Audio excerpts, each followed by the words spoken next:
Bonjour, bonjour, c'est Véronique Hubert, votre formatrice et conseillère en entreprise agricole, spécialisée dans l'animal de compagnie, et en particulier dans le chien et dans le chat.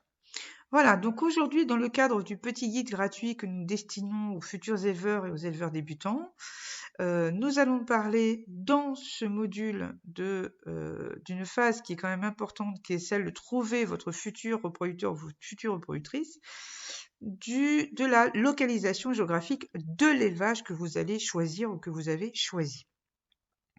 En fait, il faut bien comprendre que quand on débute un élevage, on n'a pas forcément conscience que c'est là que tout va se faire. C'est-à-dire que c'est le premier contact, c'est les premières demandes, les premières questions, les premières interrogations, les premiers doutes aussi qui vont arriver donc dans cette phase-là. Et on parlera tout à l'heure donc dans les différents petits chapitres des différentes choses à voir. Mais là, dans celui-là, nous allons parler en particulier évidemment de la localisation géographique. En fait, ce qui se passe, c'est que quand vous vous mettez en quête d'un chat ou d'un chien qui est destiné à votre programme d'élevage, il est évident que dans votre tête, vous n'avez pas l'idée juste d'acheter un animal de compagnie, même si, dans l'absolu, c'est la première chose à considérer, puisque qu'il soit bon ou pas pour l'élevage, en théorie, c'est un animal, c'est votre premier animal de valeur. En théorie, vous allez avoir envie, de toute façon, quoi qu'il arrive, de le garder. Bon. C'est-à-dire qu'il ait des défauts ou pas, qu'il puisse reproduire ou pas. Voilà, la seule chose qui pourrait vous en faire séparer éventuellement à un jeune âge, ce serait des problèmes de caractère, par exemple. Bon.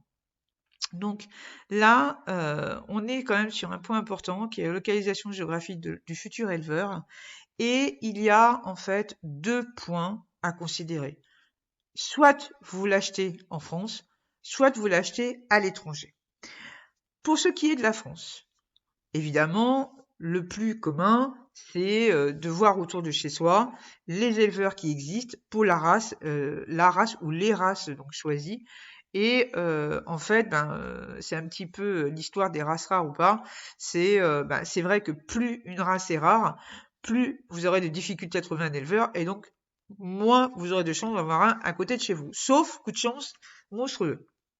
Alors, pour vous aider dans votre recherche, vous avez donc évidemment les réseaux sociaux. Donc, à force de discuter avec les uns et les autres, vous finissez par savoir qui est où, hein, plus ou moins. Mais sachez que vous avez aussi des supports qui sont, par exemple, Chien de France chez les chiens, Chat de France chez les chats, qui sont des grosses bases de données qui sont aujourd'hui très connues et qui répertorient non seulement une bonne majorité, enfin, en tout cas une grosse partie des éleveurs Olof pour les chiens, Olouf pour les chats, mais aussi leurs origines. Hein, en général, vous allez avoir les pédigrés, etc. Donc vous allez savoir un petit peu sur quoi vous allez pouvoir tabler, vous allez pouvoir faire un petit peu de recherche. Sachez que d'ailleurs, au niveau du chien, alors je ne sais pas au niveau du chat, je crois que si au niveau du chat, il y a un truc qui s'appelle Paw Pets, hein, mais au niveau du chien, ça s'appelle Love Select. Love Select qui est enregistré et régie par la Société Centrale Canine elle-même, et où vous pourrez trouver en fait non seulement tous les chiens qui vous intéressent, mais aussi leurs ascendants, leurs collatéraux, c'est-à-dire les frères et sœurs, et aussi, bien évidemment, leurs descendants. Donc c'est vrai que c'est très intéressant parce que si vous avez des recherches à faire sur des lignées en particulier, c'est vrai que c'est une source d'infos absolument extraordinaire. Je suppose qu'au niveau de Pawpets, ça doit être la même chose. Vous avez ensuite un gros site qui s'appelle Éleveur Online, qui fait et les chiens et les chats. Donc, il peut être très intéressant aussi, qui est un site purement d'annonces. Hein. Vous avez aussi quelque chose qui est quand même sympa, hein, auquel on ne pense pas, qui sont les clubs de race. Moi, par exemple, dans les formations que je diffuse, je suis toujours assez étonnée de voir que beaucoup de mes stagiaires, peut-être, enfin, parce qu'ils débutent, hein, mais ils n'ont pas l'idée de contacter le club de race pour avoir des informations. Et d'ailleurs, beaucoup d'entre eux ne savent même pas qu'il existe un club de race. Voilà. Donc sachez que c'est vraiment le club de race qui vous donnera déjà toutes les informations générales sur là où les races que vous voulez élever plus tard, des informations aussi sur la santé, des informations sur le caractère, sur le standard, sur les éleveurs aussi. Très souvent, les clubs de race ont des listes d'éleveurs, donc c'est aussi là que vous pouvez obtenir l'adresse, les coordonnées donc d'éleveurs qui sont peut-être près de chez vous. Hein. Donc sachez que ça peut être très important de passer par le club de race. Ensuite, évidemment, si vous êtes sur une race relativement rare, eh bien, il ne faudra pas hésiter à aller loin, c'est-à-dire de trouver un éleveur peut-être qui sera à 800 km de chez vous. Alors oui, ce sera pas facile parce qu'évidemment, pour aller juste voir, hein, c'est pas évident, mais parce que bon, ça, il faut prendre le temps, ça coûte de l'argent aussi. Alors si vous y allez comme ça une fois, que vous pensez passer une journée dans le coin, ou même un week-end, hein, voilà, et puis qu'en passant, bah, vous allez voir l'éleveur, en le prévenant, évidemment, hein, eh bien, ça peut être une idée, effectivement, d'y aller. Par contre, ne pensez pas y aller toutes les 5 minutes. Hein. C'est clair que ça risque de faire un peu loin et de coûter un peu cher. Voilà. La solution aussi, quand on a un éleveur qui habite loin, ça peut être soit de déplacer quelqu'un que vous connaissez, d'accord? Donc ça peut être quelqu'un qui connaît très bien la race, hein, sans forcément l'avoir élevée, mais qui a des exemplaires. Ça peut être aussi un éleveur d'une autre race ou même d'une autre espèce, et par contre qui élève de très longue date et qui va pouvoir poser les bonnes questions. Parce qu'en fait, il est tellement impliqué dans le milieu que forcément, il y a des questions qui viendront à l'esprit que ce ne sera pas forcément votre cas. Donc effectivement, déplacer un éleveur chevronné, qui a de la bouteille et qui sait, lui, les questions qu'il faut poser, le faire déplacer à l'endroit où est l'éleveur en question parce qu'il est loin, ça peut être une bonne idée. Hein, et de vous faire un retour. À la limite, vous pouvez très bien lui envoyer un questionnaire d'avance et pour pouvoir poser vos questions à vous, hein, qui vous intéressent. Mais surtout, l'éleveur posera les questions qui fâchent en matière de santé, d'origine, de conditions sanitaires, éventuellement, des choses comme ça. D'accord? Voilà. Donc, n'hésitez pas aussi, éventuellement, à demander des vidéos à l'éleveur. Alors, pas forcément de son environnement, mais ça peut être intéressant aussi, hein, parce que finalement, savoir que le futur chien ou le futur chat que l'on va élever, enfin, que l'on va acheter, n'habite pas dans un taudis, qui ne vit pas au milieu d'excréments ou des choses comme ça peut être quand même assez intéressant, hein, quand même.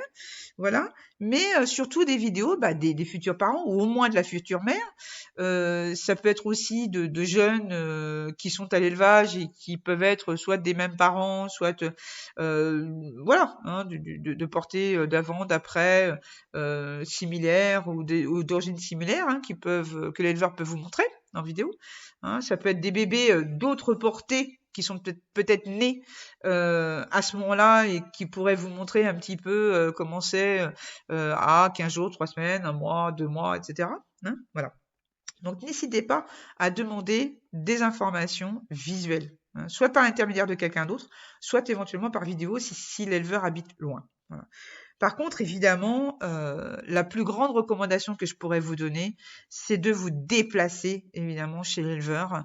Beaucoup d'éleveurs, d'ailleurs, insistent pour voir le futur acheteur, hein, pour le rencontrer, pour pouvoir lui parler, pour peut-être le déceler, hein, d'une certaine façon. Voilà, il y a des éleveurs qui savent, bon, en regardant le futur acheteur, si ce sera quelqu'un de bien ou pas pour lui.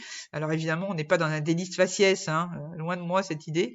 Non, ça peut être juste par des attitudes, notamment s'il y a des enfants. Hein, si, par exemple, vous arrivez avec des enfants extrêmement turbulents chez un éleveur, alors qu'il a une race qui soit un petit peu timide, soit, voilà, hein, qu'il a des animaux qui sont très calmes, et qui voit vos enfants se ruer sur les animaux de façon assez violente, il est bien évident qu'à mon avis, vous ne mettrez pas les pieds une deuxième fois chez lui. D'accord? Voilà. Donc ça, c'est important. Donc, pour vous, pour voir un petit peu où vivent les animaux par rapport aux petits que vous allez acheter plus tard, mais aussi pour l'éleveur, pour vous poser les bonnes questions, pour vous juger, entre guillemets, hein, voilà, pour vous jauger même, moi je dirais, hein, sans penser à mal, hein, faut pas croire que l'éleveur va vous dévisager de la tête aux pieds et puis vous cataloguer automatiquement dès qu'il va vous voir. Non, il y en a qui font ça, hein, ils voient la taille de votre voiture, ils disent oh là là, celui-là on va pouvoir lui récupérer plein d'argent, on va pouvoir lui demander un bon prix pour le chiot ou le chaton. Non, non. Bon, ils sont quand même relativement rares. Bon.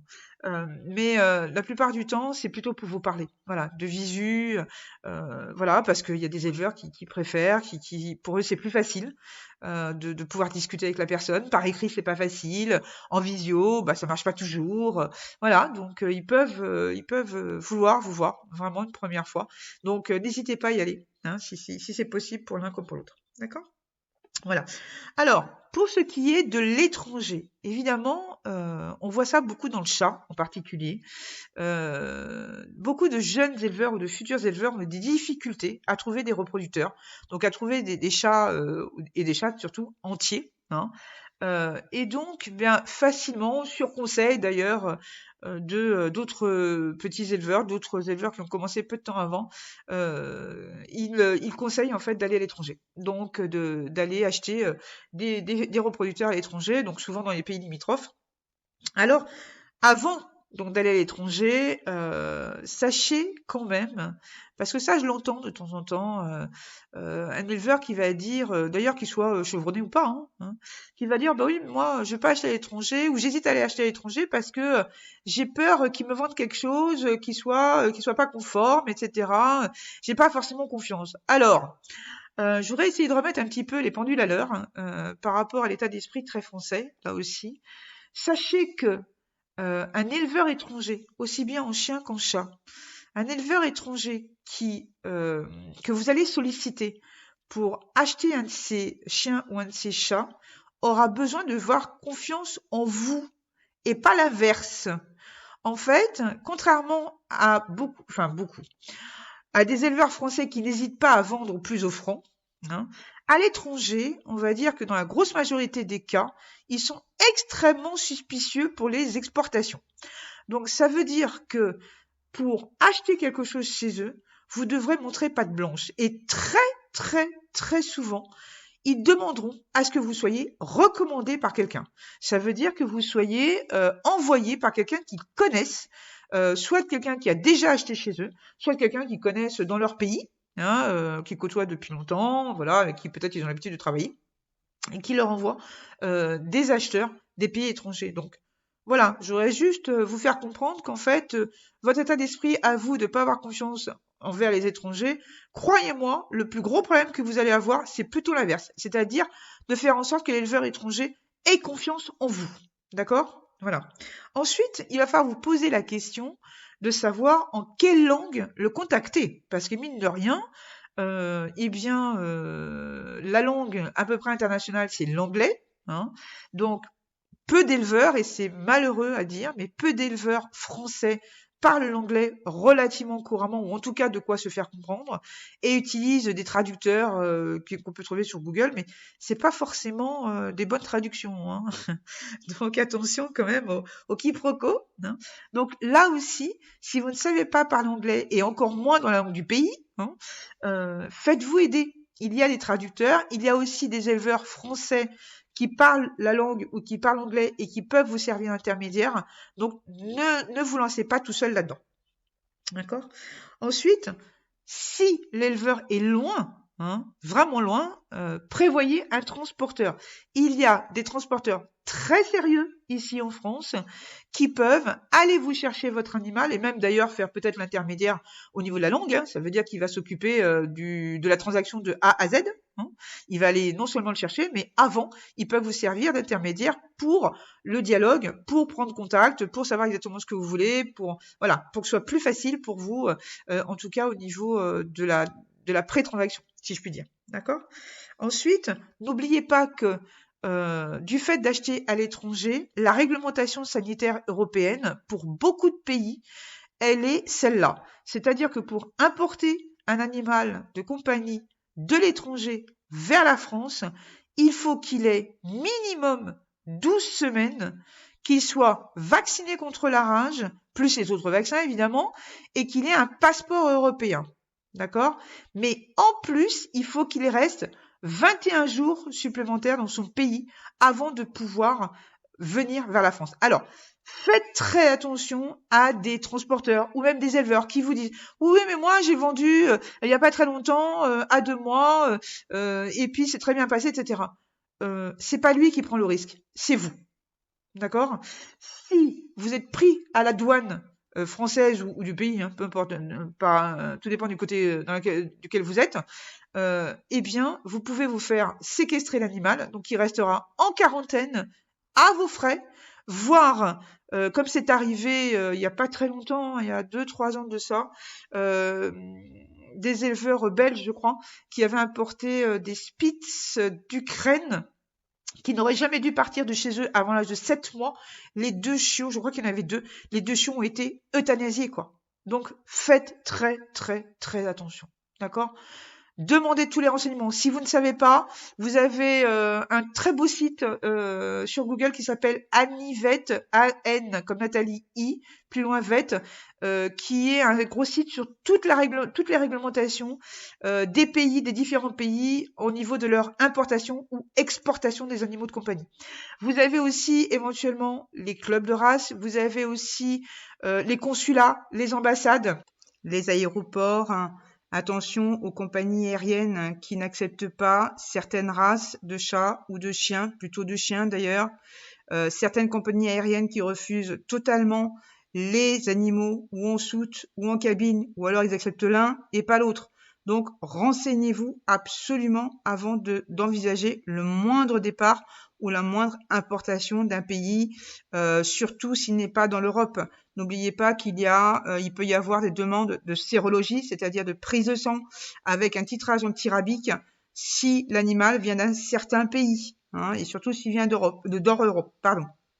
Donc faites très attention à ça. Prenez bien tous les renseignements. Voilà. J'espère que ces petits renseignements vous auront été très utiles. Je vous souhaite une excellente soirée et je vous dis à très bientôt.